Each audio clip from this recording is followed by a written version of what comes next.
Hi, it's me again with Corel tips and tricks. I could have picked a better colors, I guess.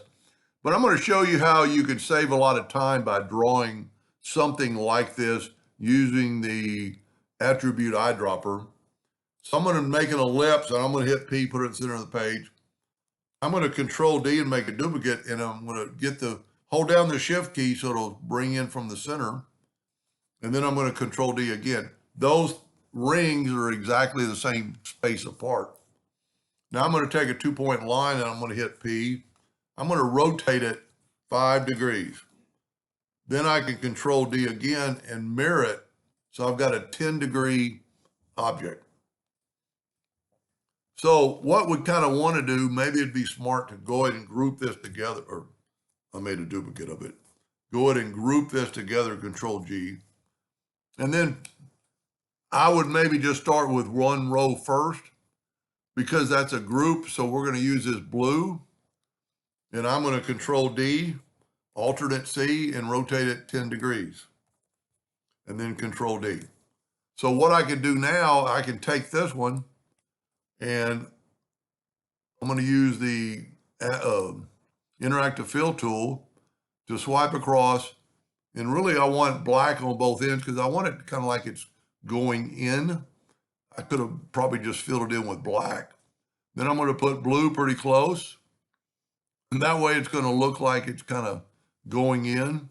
Now I'm going to put a white in the middle and put a couple more blues on the edge so the white won't be so prominent.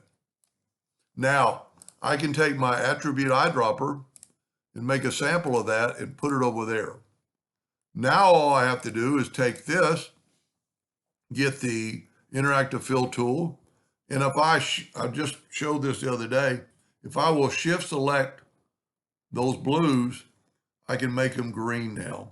Now deselect it, select it again, and put a white in the middle. So it looks like that. Whoop.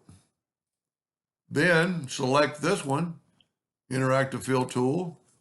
And if you'll shift select those two last ones, and let's make it a burnt orange this time. And then select off of it and then bring in a white. So you've got that. Now, before I'd probably do anything else, I'm going to smart fill the next couple, and I'm going to make this one green. So I'm going to get my attribute eyedropper, take a sample there and put it there. I'm going to click off of it, get my attribute eyedropper and pick the orange and put it there. And for the video, I'm just going to do 3. You can do as many as you wanted. So if you see, these are kind of stationed like that. So what we can do now, let's select these 2 and move them out of the way. And let's select these 3. And I'm going to Control G, Control D, alternate C, and rotate it 30 degrees all the way around. It goes pretty fast at 30 degrees. Now I'm going to bring this back and I'm going to Control D to make a duplicate, alternate C, and rotate it 10 degrees. And then another one. And all I have to do is get my attribute eyedropper. And I'm going to get my attribute eyedropper. And so this one, let's see, if I went green here, I need to make it orange, make this one orange. I'm going to click off of it to get a new attribute eyedropper. And we don't have blue here, so I'm going to get blue.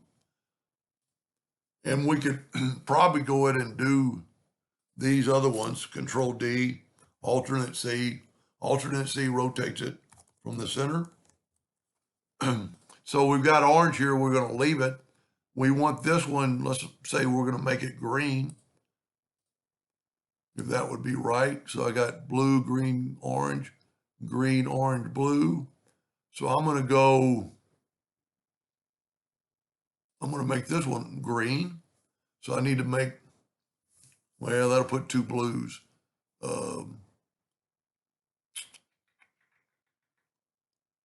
Well, I'll make this one blue. So click off of it, get your attribute eyedropper, and click the blue and put it there. So I should have really grouped all this together.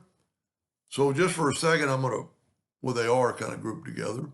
I'm going to raise these up, and I'm going to grab these, and I'm going to Control G, Control D, Alternate C, and I'm going to rotate them 30 degrees, Control D all the way around.